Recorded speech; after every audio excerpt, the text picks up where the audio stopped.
Mr. Mordue, we're live on air again. We are again. We're getting used to our, well, it's funny because we had the big gap for the holidays and then we did a show and then we moved our format to every other week. So I'm still kind of getting back in the groove a little bit here. Yeah. We did have a nice chat. Oh, hang on. Oh, you got the audio coming through on your side?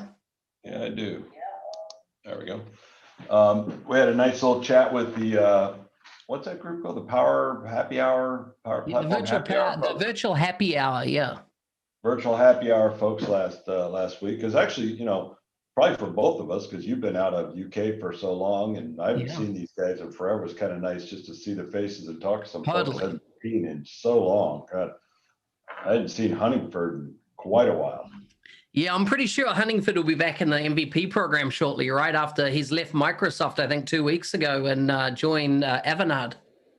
Yeah. I wonder what prompted that. I mean, better opportunity, I'm sure. Yeah. Also, I think the coin is definitely better in partner land. Oh, yeah, sure. When I first left New Zealand to go to Australia, I was going to work for Microsoft Australia at that time. And a Microsoft partner heard about it in WA, and they contacted me, and I must have put a post up on LinkedIn that I was doing this. They came back and said, "What has Microsoft offered you?" That was the conversation. What have they offered you? Okay, we're going to offer you this, and if you're good to go, we'll send the contract through tonight. No interview, nothing.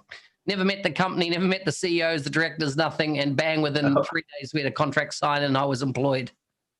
Yeah, I think working for Microsoft is. I know there's a lot of people out there that is their ultimate goal, is to become employed by Microsoft. And I'm sure that it's an interesting gig. I mean, it's a big corporate machine. You're going to end up being kind of a number there. It's going to be hard to stand out in that environment for a very long time unless you're really spectacular. But then you've got it on the resume. So then you take that resume then out and float it. Probably get a lot more money than you did before your stint with Microsoft. And Huntingford was only with them for what, a year and a half? Oh, I'd say a couple of years at least, I think. Yeah. Hey, welcome everybody. I can see we've got Debbie with us. John has joined. Frank, Patty, how are you guys? Good to see you guys on the call. Must be the end of the day for most here. Prashant's joined us. Yeah, Prashant's doing great things in Queensland, Australia there. Good to have you guys on the show. Yeah, so hang around because at 45 past the hour, we've got a special guest that's going to be joining us that Mark does not know who it is. I have no idea. I've not seen who you sent the invite to or anything, so it's going to be just as much as a surprise for me. Yeah, it'll be fun. Would have been nice to get this person for a little bit longer, but I didn't have a lot of notice, so I'm happy to have been able to get them for the time we'll have them. Yeah. And for the next episode 2 weeks from now, I'll have much more time to coordinate, a little better time. Nice. I think our goal was to try and have a special guest on every episode, maybe in the middle. So we have 15 minutes of us chit chat, and then a special guest for 30 minutes, something like that, and then wrap up with another 15 minutes. So we'll see how that format plays. And we're not going after people that you folks have never heard of. You'll all be familiar with anybody we have on here. Wow. Okay, this is going to be interesting. Yeah. There's none of these no names. Hands. I wonder who what is that? The Debbie, is it the Debbie D Hart? Okay, the Debbie D Hart. I've worked that out. Debbie Giles is on us. Yeah. Googs. Frank, that ain't happening. That'd be an interesting one, though. Maybe I should try, because now that he's ex-Microsoft and doing something else, maybe he'd give us some skinny. But I'm sure he's under all sorts of NDA. He's probably got a severance payout tied to all sorts of stuff. So. Oh yeah, totally right. All stitched up. I see that Ken reckons we're going to get sponsored by Bic Razors. Yeah. I see a bit of light in front there. I'm waiting for my lighting rig to come in, my front-facing light. I haven't got that set up yet to make it a bit more profiled. Yeah, I've closed my blinds, but we're at the time of the year where the angle of the sun is coming right through the crack between them and the edge of the And hitting window. you. So Got all these LED strips ready to go into on that back wall. And I spent, I don't know, 4 hours last night trying to get this to work with this controller. And you think I haven't been able to switch these lights on? I just can't figure it out. Frustrating. I've gone through that many YouTube videos and whatnot, and I just cannot work out how to get the those LED strips to light up. Let alone plug them into Power Automate or something like that, and Alexa and stuff. Well, I'm becoming an LED expert because I've got my second motorcycle now, and I already put the LED lighting on the first one because that's something we do here in the U.S. I don't know if they do it in other countries, but we light them all up like Christmas trees. Oh, and your motorcycle? Oh yeah. Wow. Kind of like under the wheel wells and around the engine, and yeah. So they're all lit up at night driving down the road. You know, if you turn them on, and they got all these little fancy LED kits that'll change colors or make them flash, and certain things you can't do. You can't do like blue and red flashing. Right. You know, can't look like a cop. Yeah, can't look like a cop. But other than that, the pretty wide open. Wow. Okay. The I don't know. Have you taken a look at RPA? Some, yeah. I mean, it's certainly got some potential. You and I were chatting a little bit before the thing. Yeah, I think RPA to me falls in that category of potentially cool things that most partners are not paying attention to. Yeah, definitely. I think customer insights is in that same boat. I think a lot of partners look at it and they go, you know what?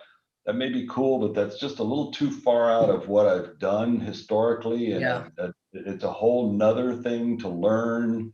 And what if it doesn't go anywhere? And there's a lot of reasons I think people give themselves to not pursue some of these products, even though they've got some good potential. And I put RPA kind of in that category.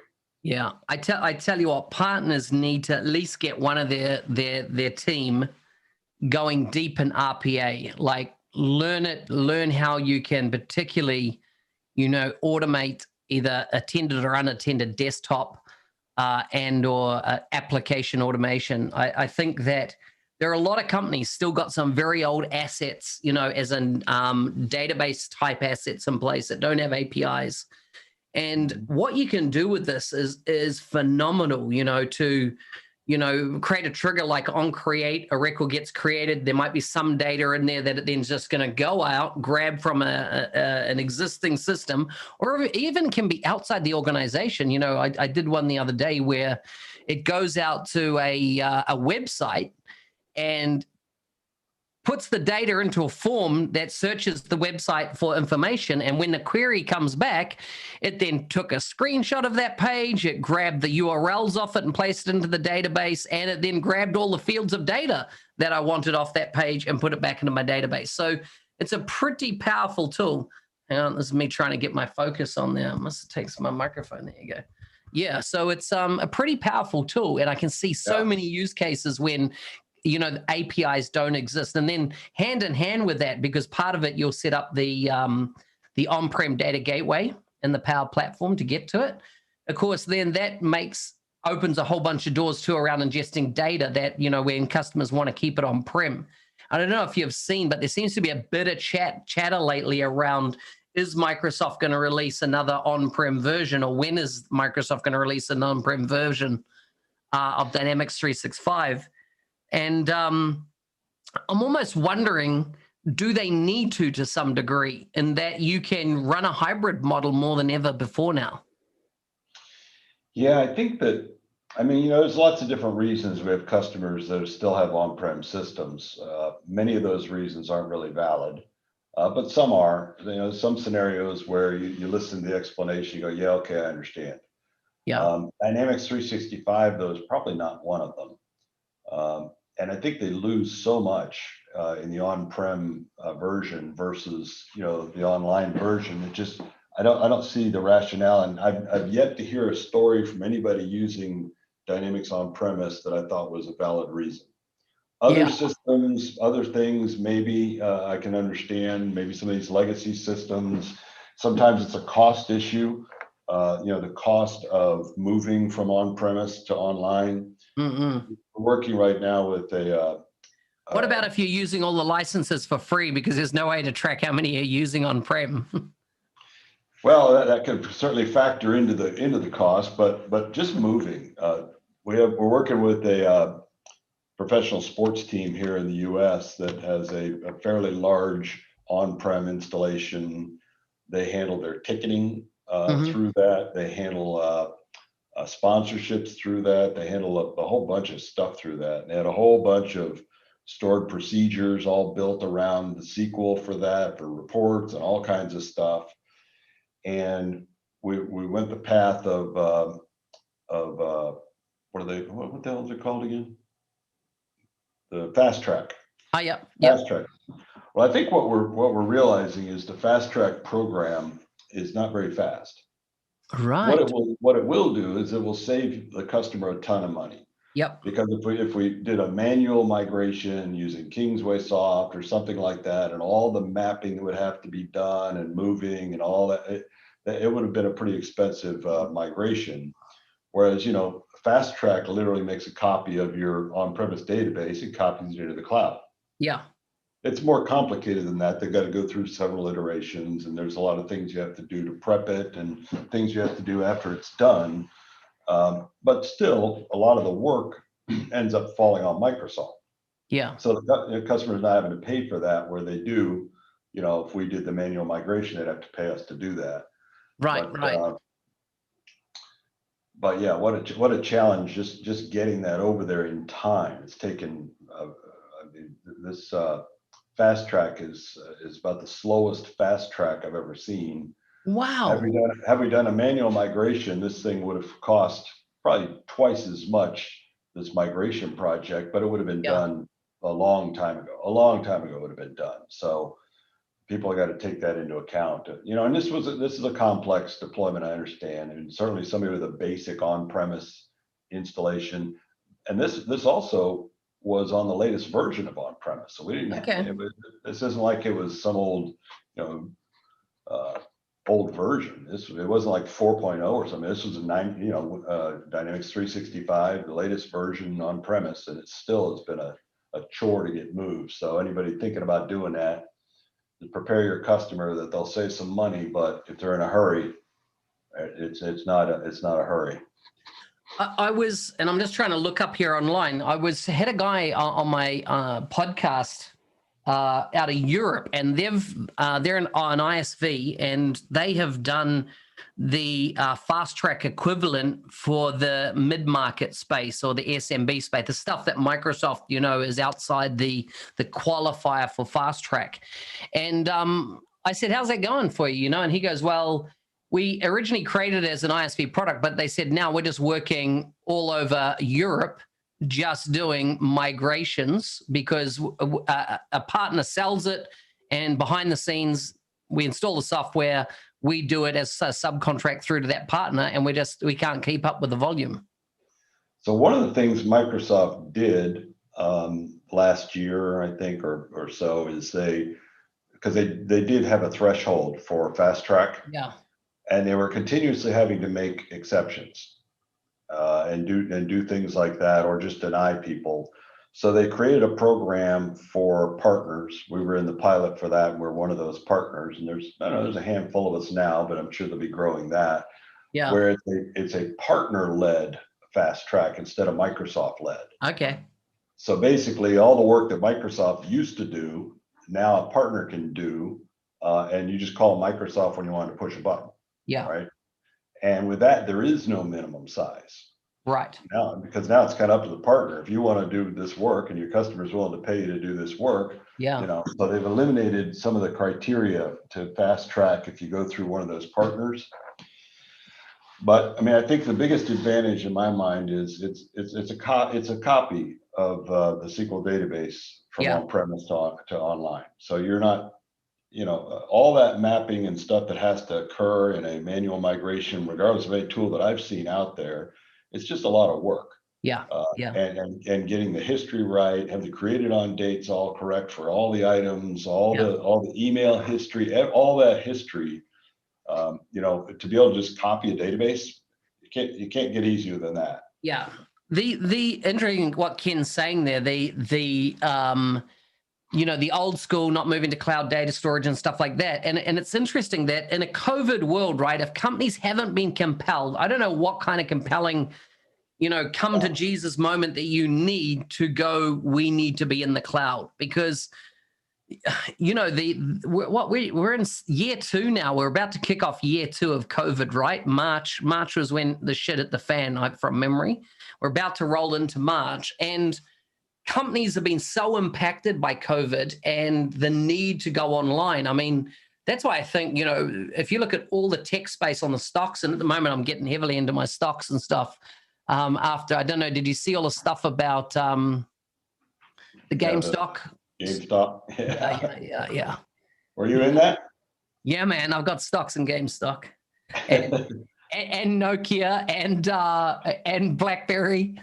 Yeah, totally. You got to be, you know, got to play the game. So I've just been having some fun with that. In fact, I've got into Bitcoin a bit as well. Oh, and yeah? I see Bitcoin just went through, I think, 50K.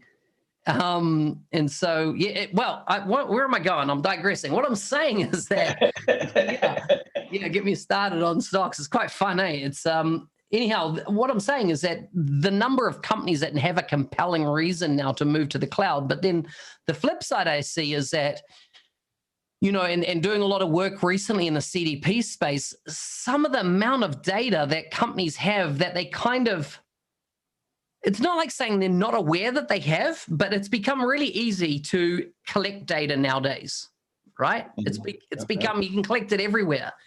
And it's been you know, you go into organizations and they've got, you know, over 400 different systems, you know, and I'm talking about a business that's been around a while, right? We're talking more in the mid-market to enterprise space, 400 different systems that have a little bit of information, just, you know, like a fragment, like a jigsaw piece of the information of the customer.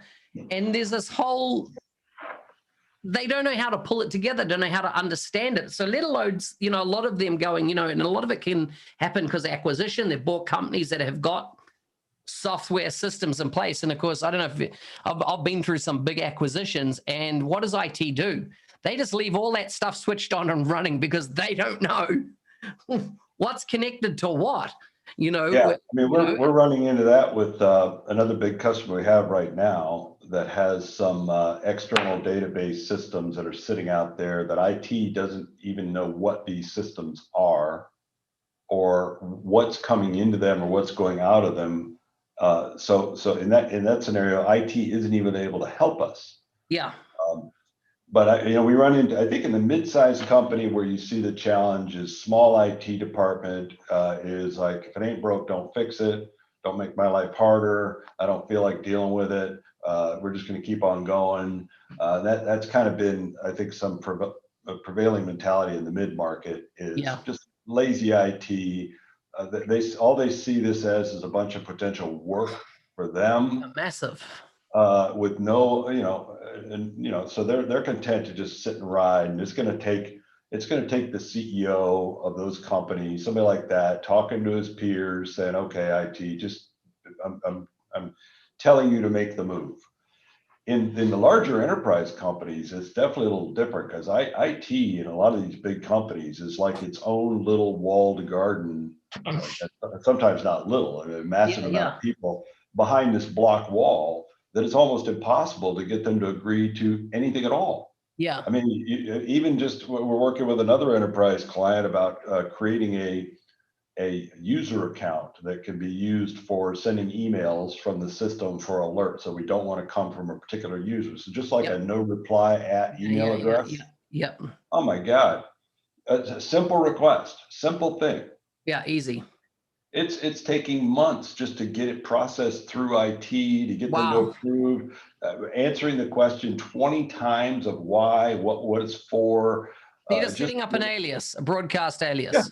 Yeah, and but they're just this like wall of, my first answer to whatever the question is no. Yep. So we'll start with no. Yeah. You know, very frustrating. And I'm sure it drives Microsoft nuts too, you know. I think this is why you've seen in recent times the prevalence of the CIO in a business, right? The chief information officer, that are driven by business outcomes to run the IT infrastructure.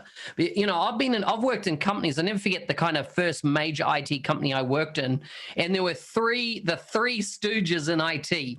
They had this little dungeon of a room, no windows, and it was set up with all their computer kit. And next to them was this massive server enclave, you know, with Right. all the different tech, and you know, and everything to them, everything was no, right? Because they'd been doing this for years. They're at the end of their careers, and like they didn't want to do anything that meant they had to do something at work that day. They're kind of like, you know, as long as everything was running and nobody was making, you know, any complaints, they just sat in the server room and twiddled their thumbs and ate their lunch. And they've got no interest in learning what's next. No desire whatsoever. And, you know, Ken's talking about lack of cloud skills.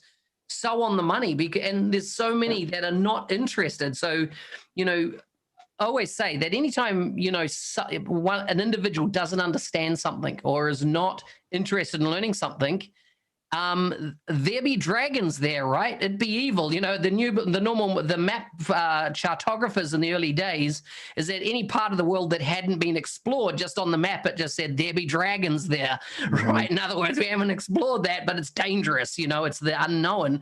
And I think the same thing is in IT. Anytime somebody doesn't understand something about IT, it's bad. Oh, it's gonna have risk. We're gonna be taken advantage of. We're gonna be hacked. It's insecure. All those kind of things. None of it is driven from an informed, I know what I'm talking about type thing, and let's take the company forward into this space.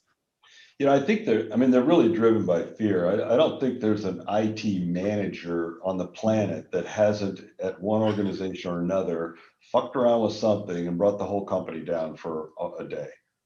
You know, it's happened. They were trying to optimize a server behind Exchange or something, just doing a little fiddling and tweaking, and suddenly the whole fucking email thing came down, and their world came to an end. CEOs in their office beating on them, all the sales teams screaming at them. So they get it put back together, and I think from that point forward, they operate in fear that I'm going to touch as little as we need to touch.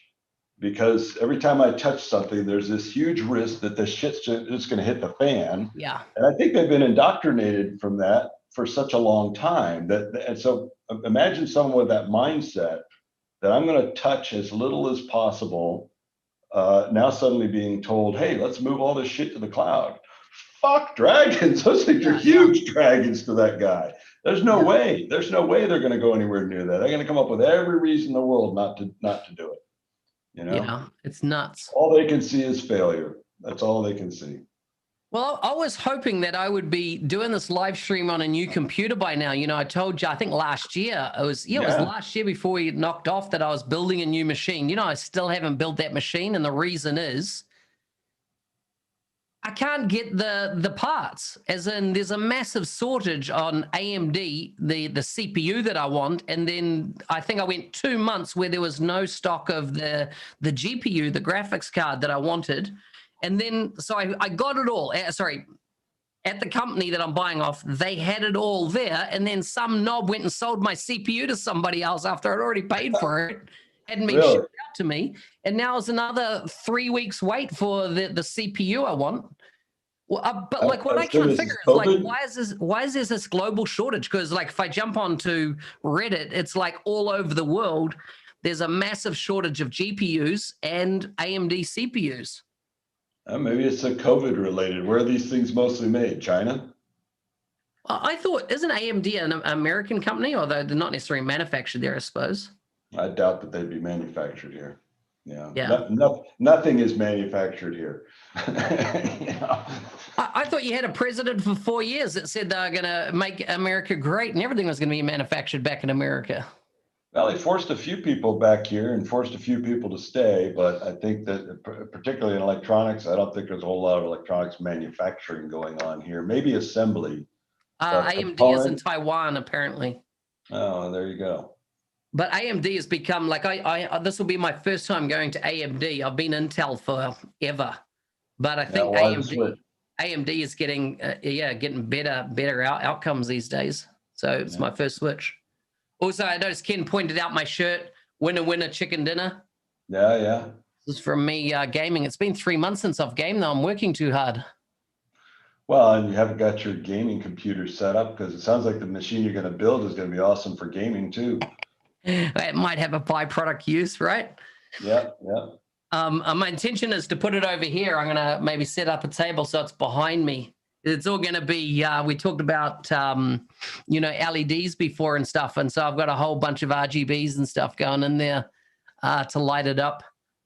Yeah, just did a whole bank of fake buttons on the wall that are just blinking and blinking lights. They don't even need to do anything.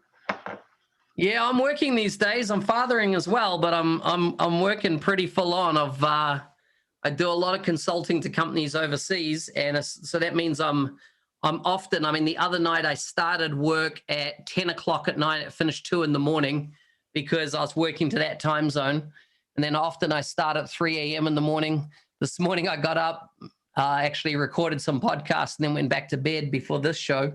So it's crazy hours at the moment, and there just seems to be a lot of work on the table. So I always like to make hay while the sun shines, and it allows me to spend something on the share market. So I've had a couple of changes since our last show too. Yeah, I got married, but the big news is I bought a second motorcycle. Hang on. The big news is you got married, not that you bought a second motorcycle. I can't believe I got your first fight and you broke her foot in 4 places. No, it wasn't a fight. The motorcycle fell on her foot. Yeah, so a week ago, the Friday before Super Bowl, motorcycle tipped over on her foot because she went to sit on the wrong side, and it broke her foot 5 places, 4 bones on the top and her heel. And we were supposed to get married during Super Bowl halftime at a big friend's house party. And I thought, well, she just broke her foot. She can't walk, can't do anything. So I said, so we're going to postpone. She's like, hell no. So she's a trooper. Wow. So we ended up getting married in Super Bowl, but she's pretty much been, laying on the sofa or bed with her foot elevated ever since. So yeah, it was quite cool seeing the video of your wedding and seeing everybody doing it at night. I got married at night, and I think night weddings are so cool. Yeah. And I love all the lighting and everything you had there. I think it looked amazing. So Debbie's saying, what's that? So my buddy is a guy who runs a motorcycle group. Yeah. That we're a Facebook group that we're all in, that does a lot of riding and stuff like that. And I asked if, hey, can we get married during the Super Bowl party he's having at his house? He had a big piece of property, big bonfire. He had a big 16-foot inflatable screen and wow, HD projector. It was going to be this big party. And he goes, yeah, that'd be a great idea. We can do it at halftime. I said, all right, we'll have to find somebody to marry us. He says, I'll do it. So, well, no, you have to do something to be. He says, okay, let me look into it. So he comes back 2 days later. He says, okay, I'm an ordained minister for the Universal Life Church, which I guess cost him $150 to become an ordained minister. Honestly, in America, right? So he ended up marrying us. Yeah, the guy you see in the pictures with the collar. Yeah, with the dog collar on. Yep. He's an ordained minister now. So that's kind of funny. That is crazy. Debbie, what was that about Google not letting them advertise? Can you clarify that in the chat? I'm not familiar with what you're referencing there in those computer manufacturers. Well, that's cool though, man. Been married, and I take it this room that you're in is not going to be turned into a spare room, or maybe a baby's room or something like that. There won't be no babies. We are both past that. So. Oh, Steve. Been there, done that. Don't need any more. How many kids do you have? So I have 4 for my first wife, but they're all grown. Yeah. And she had 2 that are both, well, I think the oldest one's 18 now. Our youngest is 18. Yeah. But they're back in Brazil. She's also from Brazil. Nice. Doesn't speak English, which is perfect. was just going to show you something here. How's your Portuguese? Are you learning Portuguese? A few words here and there, just because, you have to say something. Yeah, yeah. It's good. It's good. Does she work for Salesforce? So let me share my screen here. I'll show you a little. I see that, Debbie. Thanks for that update. Are you sharing your screen? Okay, go for it. Yeah, I'm gonna show a little clip from this most important event. You should be able to see it now. Wow, I can see it. Motorcycles, man. That's the event I'm talking about. Wow. Yeah. So the one on the right is the one I had. That's the terrifying motorcycle that is almost scary to ride. Yeah. And the one on the left is the one that I just picked up last week, which is the comfortable cruising. Yeah.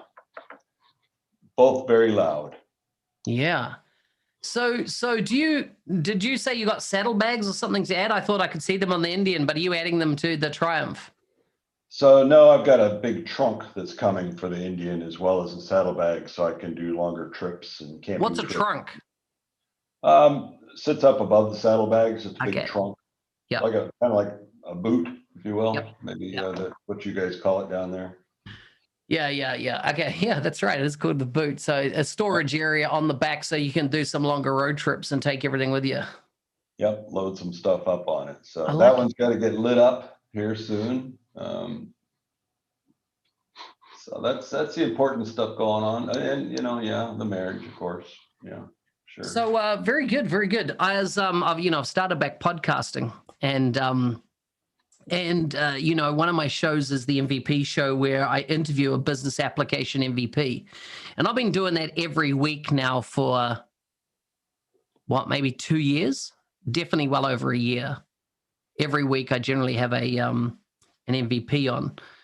And I went to do an update or a refresh of I've got a spreadsheet that kind of tracks which MVPs are on. And then I'm like, I must be running out, right? This year, after doing it this long, must have gone through. Do you know there was 160 MVPs that I have not interviewed on the show? 160.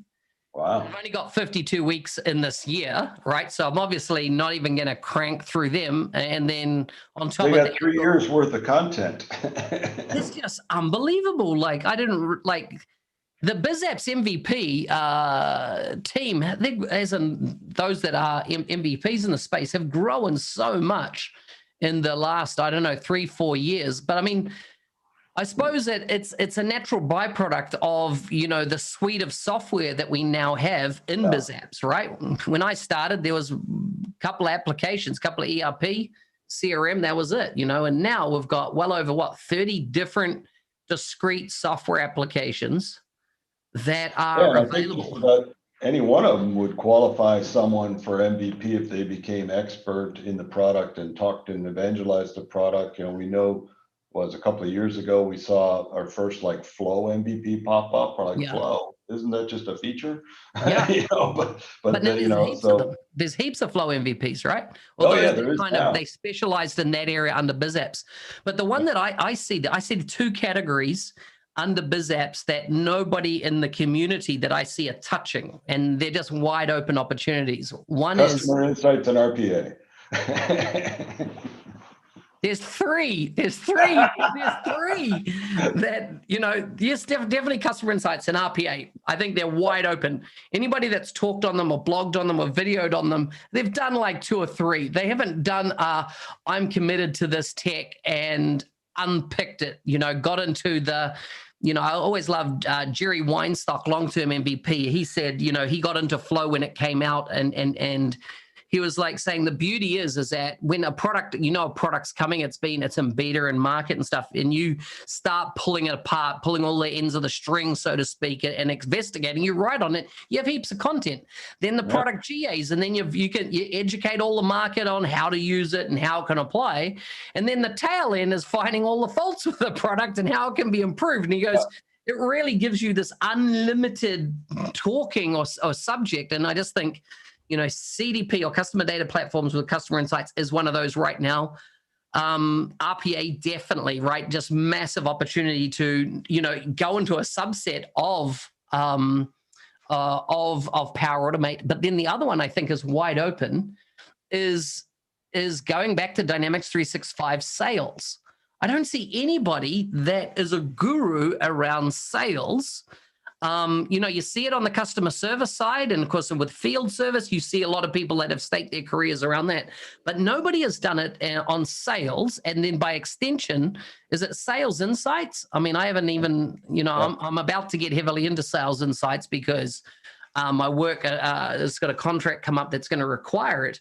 And I just see this wide open opportunities for other people to become MVPs or become the most knowledgeable on these products, and these products they've got a massive shelf life ahead of them. Like, so, from a point of staking your career to something that's got a long trajectory path, I think there's a lot of opportunity. Yeah, I think, and to your point, there's certainly, if you did a search for posts, you would find lots of people that have written a post here, someone else wrote a post, but you wouldn't find a concentration of a person like you would with, say, Jerry or Eliza, where it's pretty obvious these people know, or Megan Walker when it comes to customer voice. Yeah. It becomes very obvious when you do a search of, here's a lot of people writing about it. Here's one person writing about it a lot. Yeah. And especially these products where Microsoft is very excited in having them succeed. And customer insights right now is, I think, top of the food chain. Yeah. Because Satya Nadella had kind of blessed that quite some time ago, as this is a product I want to see. And when he waves his wand, everybody starts running around like idiots to make it happen any way it can happen. So they're looking, that customer insights team is definitely looking for those evangelists out there, and not just to write a post about it and then move on to writing about other crap, but where's the person who's going deep like Jerry, Eliza, or Megan, in a topic. I mean, I think that's almost a guaranteed MVP. Exactly. But I mean, more than, just going after the MVP title, it's about the ability to own a niche in the market, or a niche, as you call it in America there, that is massive. What I'm saying, if you learnt any of these three kind of areas to a deep level, you will never want for work, as long as you're well-rounded on the ability, to communicate and stuff, you'll never want for work again in your life. There'll be a constant opportunity of people wanting to employ you. I think there's another one. I don't know if you've taken a look at it. And once again, we talk about a smattering. Everyone writes their little introductory post of reading it. And I've seen a few of these around on social media and whatnot. But is this Microsoft Viva? Have you looked at that at all? I have not. So once again, Satya came out, did a whole big press release about 2 weeks ago on Viva, which is all around. They've taken a whole bunch of their research that's happened through COVID and, the mental strain that it's been on people. The people are working more hours than ever before when they're working remotely. And what Viva does is, of course, it sits inside Teams. And it's around a couple of things. I mean, the things that I'll only cover the things that resonated with me. One was being able to understand the mental health of your team. There's some little tooling in there, might have come in from a third party, that allows you to remotely kind of get a feel of the mental health of your team. I'm agreeing with Ken on this. What's this? I'm agreeing with Ken on this one. Oh, you reckon it's DOA? Now, the thing is, I think it's something that is surfaced because of the circumstances that we're in, that as soon as the circumstances pass, it will fall right off the board. Do you reckon that business is going to back to usual? People are going to have all the employees come back and stay in big office blocks and stuff after COVID? You reckon that's the way the world's going back to? No, I don't think it'll go back to that, but that's more for economics. I think a lot of companies discovered that they were able to function with remote workforce, and just the economics of a remote workforce versus leased office space is going to be, I think, the biggest factor to people not coming back to the same degree. Is companies just going to save a ton of money on leased space for people to sit in. What the software Microsoft's done is, how do you then support that new world of remote work? And that's why I think it's got legs in that what the original inception is, of course, probably released sooner than perhaps what's fully baked. But one of the things that is powerful is this thing called Viva Learning, where the idea is you take all the training resources that your company provides to staff, but you provide it at the point that they need it. In other words, it's in consumable bytes, once again, built in or delivered via part of Teams. It's part of Teams. But the idea is if you go to do a task and you're working within Teams, that type of thing goes, hey, here's 3 videos on that thing that you're going to do, that company process or whatever it is, and you get the training there. So it's kind of like baking snippet training into everything so that your staff are constantly learning the way your company's pivoting, evolving, that type of thing. So it's not like the traditional go out and spend a day learning technology or spend a week learning a technology. It's around providing just-in-time learning. Those are the 2 things that appeal to me.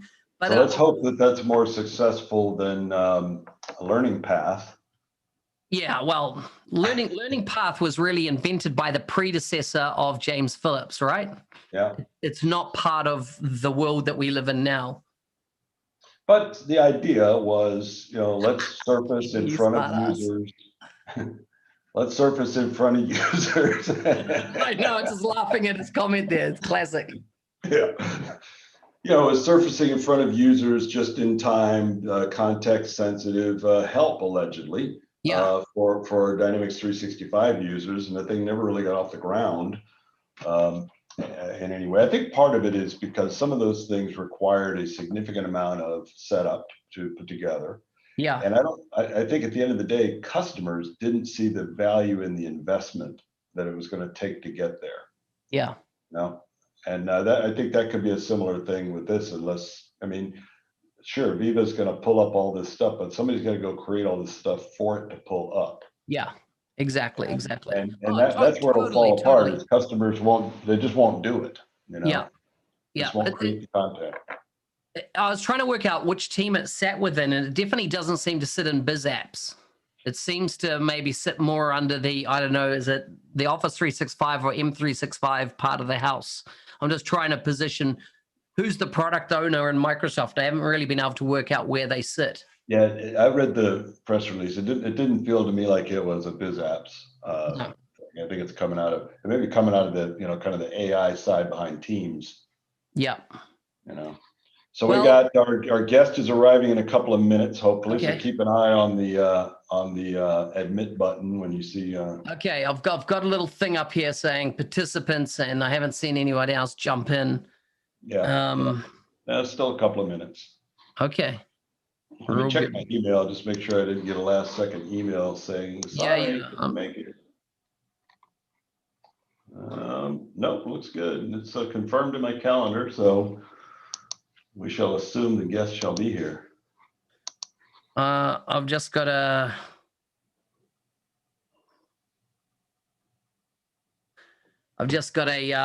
truckload, 30 cubic meters of mulch being delivered, and I just see they're trying to contact me, so I'll just flick that email off as well. So you got the guests arriving? Are they about to come?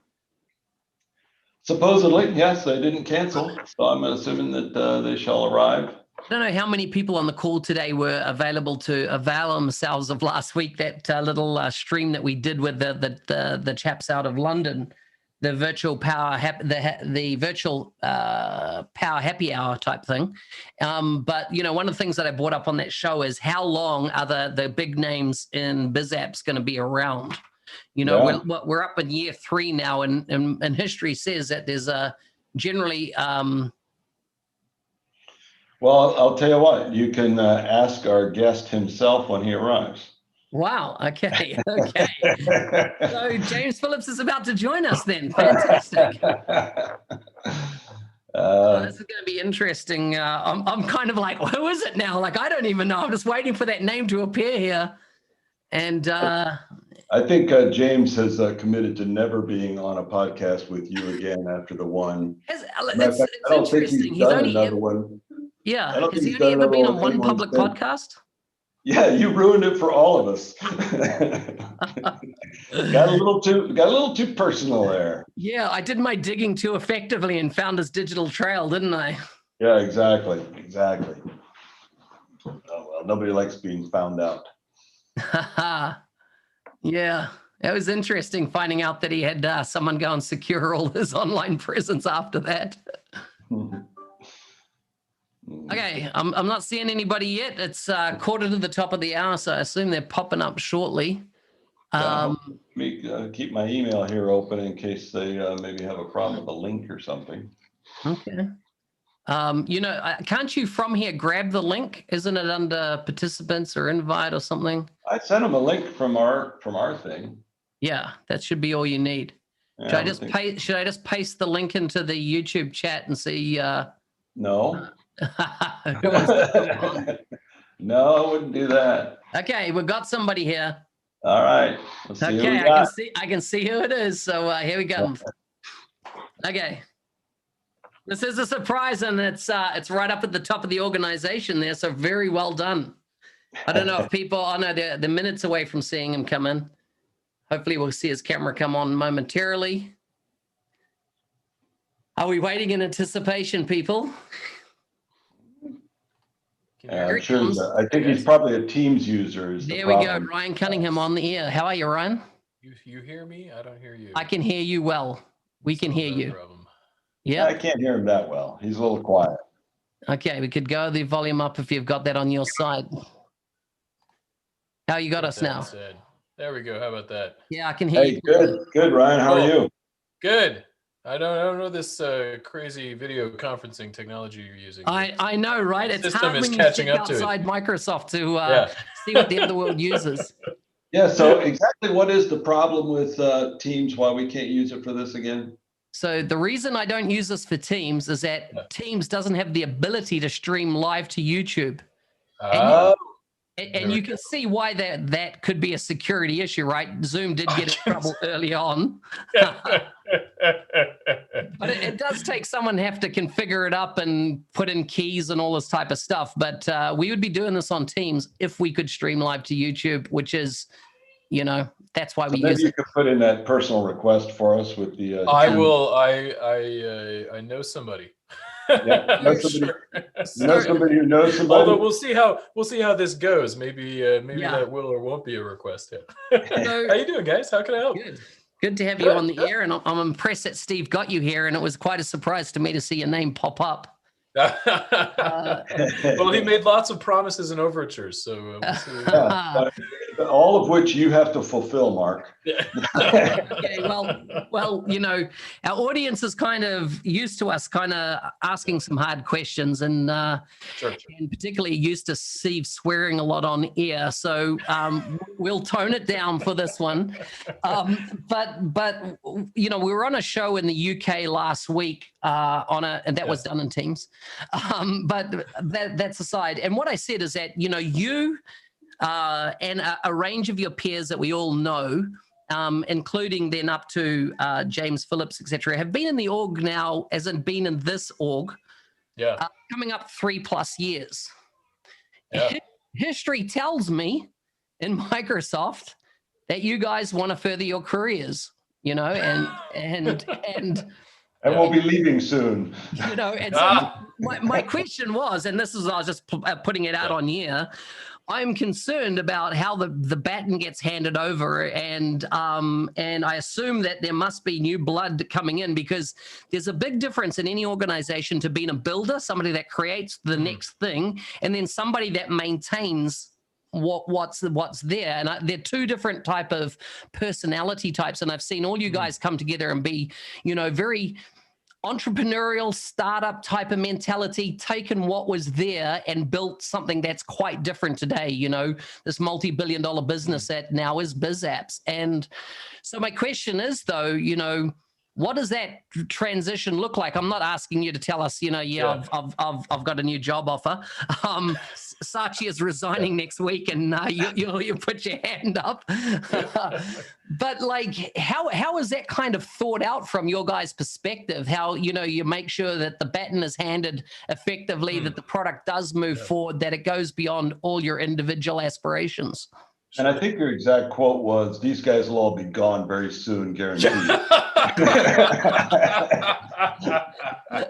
Well, I guess there's three levels to answer that question at. One is, are we going anywhere anytime soon? And I think unless you know something I don't, Mark, which is often the case, I've got no plans to move on at any point. I mean, you're spot on that 3 years is a long time in technology, but this was a completely different job and product and team 3 years ago and 2 years ago and 1 year ago than it is today, or it's going to be in a year or two or three from now. And if there is any, delusion that there is not yet entrepreneurialism to be had and mountains to climb, we've come a heck of a long way in a short amount of time. In almost every aspect of the product and the business. We've grown a ton of users, a ton of revenue. We've done it by really improving stability and broadening out what the platform could do. But gosh, we were at the very base of the mountain of what this could be. Exactly.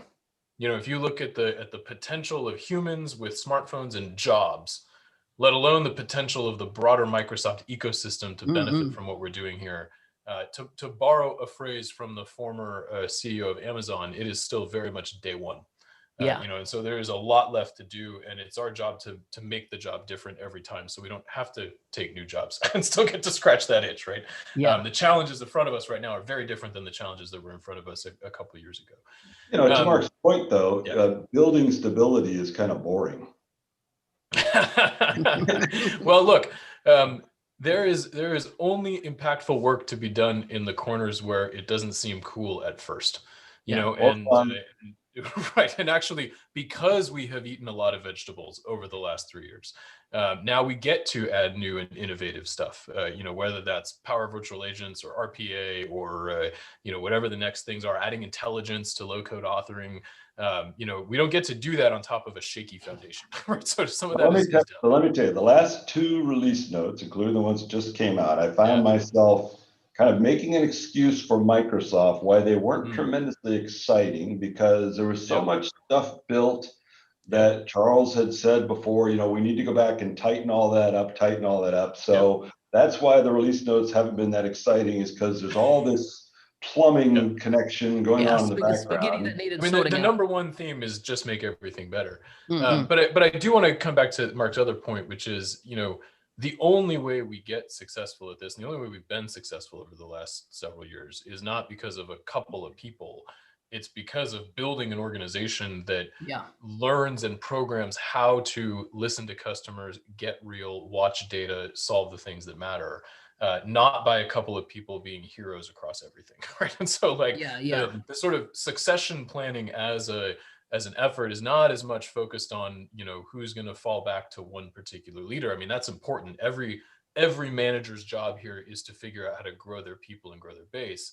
But it's actually much more cultural. It's like, how do you build a culture that focuses on quality, a culture that focuses on customers first, a culture that knows how to run to the right fire and not away from things? That's the hill we climb. And especially if we're going to get from where we are to where we want to be, we got to continue to do that at scale, right? So if I get hit by a bus tomorrow, this thing should still grow and keep growing, arguably maybe grow faster. But I think that's really what we want to strive to do, is make ourselves irrelevant, so that we can move on to the next challenge. So what do you think? What were you excited about in the release notes that I may have missed? Because I kind of put them up as underwhelming, but maybe it's just through my viewport, because I see things through my experience and what I'm focused on. What do you think was in these release notes that was really exciting? Or was there anything really exciting this time, or is there just too much, groundwork going on? Well, I think you actually bring up a good dichotomy about the release plan document. The product surface area has gotten so large that in some levels it's difficult to draw out excitement from 450 pages of text about individual updates to dozens and dozens and dozens of workloads. And I think that's actually twofold. I think it's on us, frankly, to continue being good stewards of putting great content into those documents and actually doing the work of making sure that those things are high fidelity. And between you and me, we don't always live up to that. But also on the other side, it's important for us to get to a place where the excitement generating moments are the things where we really go and create a story around a particular initiative that we're going to go invest in. And oftentimes putting that on page 317 isn't the best way to sort of call it out, right? That document largely exists so that existing customers of the platform, particularly people who have a hard dependency on its inner workings, can have a heads up when a nut or a bolt or a hose changes location or moves or changes behavior. The primary purpose of that document is not necessarily to generate excitement of the large conference set. It's really to actually generate just radical transparency about all the things under the hood of the conference main stage that are also changing and getting better in the product. And so there's only 3 of us here, right? There's only 3 of us here. Well, and the YouTube watching public, right? Yeah. Okay. I was just going to ask so you I'm told. Share one of these big secret things that's coming that we're all going to get excited about just among the 3 of us here. But I forgot. Oh man, we got all kinds of secret things that are coming that are going to get excited about. But, so Ryan, when you look at the community out there and you've seen people, build their careers around the various parts of the technology, whether it be, Power Automate, PowerApps, etc. And we've seen a phenomenal growth in the community. And I was just saying to Steve before that we see I picked out 3 things that I think nobody's really in the community are really jumping on board and understanding. The 3 I picked was customer insights. I think it's a game changer. And I don't see anybody that's, blogging, creating a plethora of videos, content, etc. around that, might end them up as MVPs or something like that. Yeah. The other one I don't see enough of is around RPA. I think RPA is a game changer in what it can do. And then the third one is, and this is crazy that I'm saying this, is Dynamics 365 sales. Yeah. Because nobody really, it's kind of like, because it's been around a while, and particularly Sales Insights, a lot has changed in the last year or so, but I don't see anybody, and I said to all 3 of these, people could build their careers on becoming gurus on these 3 pieces of business. Any one of them. Yeah, any one of them. Any one of them. I can't tell you how many times a week I get hit up by a random recruiting algorithm on LinkedIn for a PowerApps developer opportunity. It's pretty funny. I've been tempted to respond to some of them, but it's been really heartening, to your point, to sort of see that ecosystem grow. Do you have your certifications? I'm going to have to brush up on them. I don't know if I'm actually nearly as qualified as some other people to go take one of those gigs. Although I do still build PowerApps regularly just to keep myself honest and grounded. As well as take some of the courses.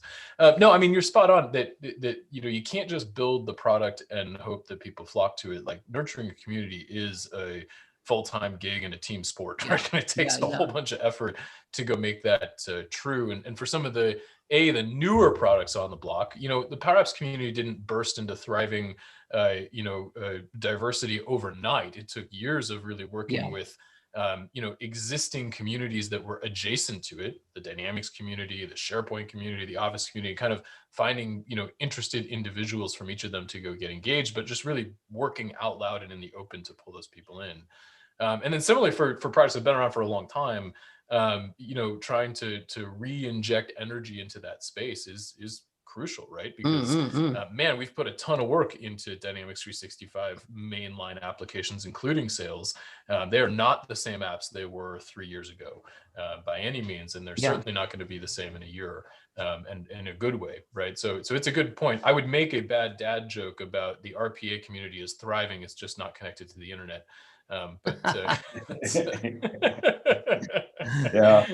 We'll save that for another time. But the thing is, with what you can do with RPA online, on third-party websites and stuff, it's phenomenal how it can impact business. Yes. I think one of the challenges that Microsoft has had historically is getting the information about what something can do all the way to the mind of a person who can make the decision to do it. Part of that is because they've got this partner ecosystem between them and the largest share of customers. And customers, I think, are pretty open. Hey, I want to hear about things that can save my business time or money. Partners are almost like this interpreter who is very selective of what they may pass on to those customers. So I think that's been a challenge for Microsoft, is this partner filtering what customers actually get to learn about or hear about.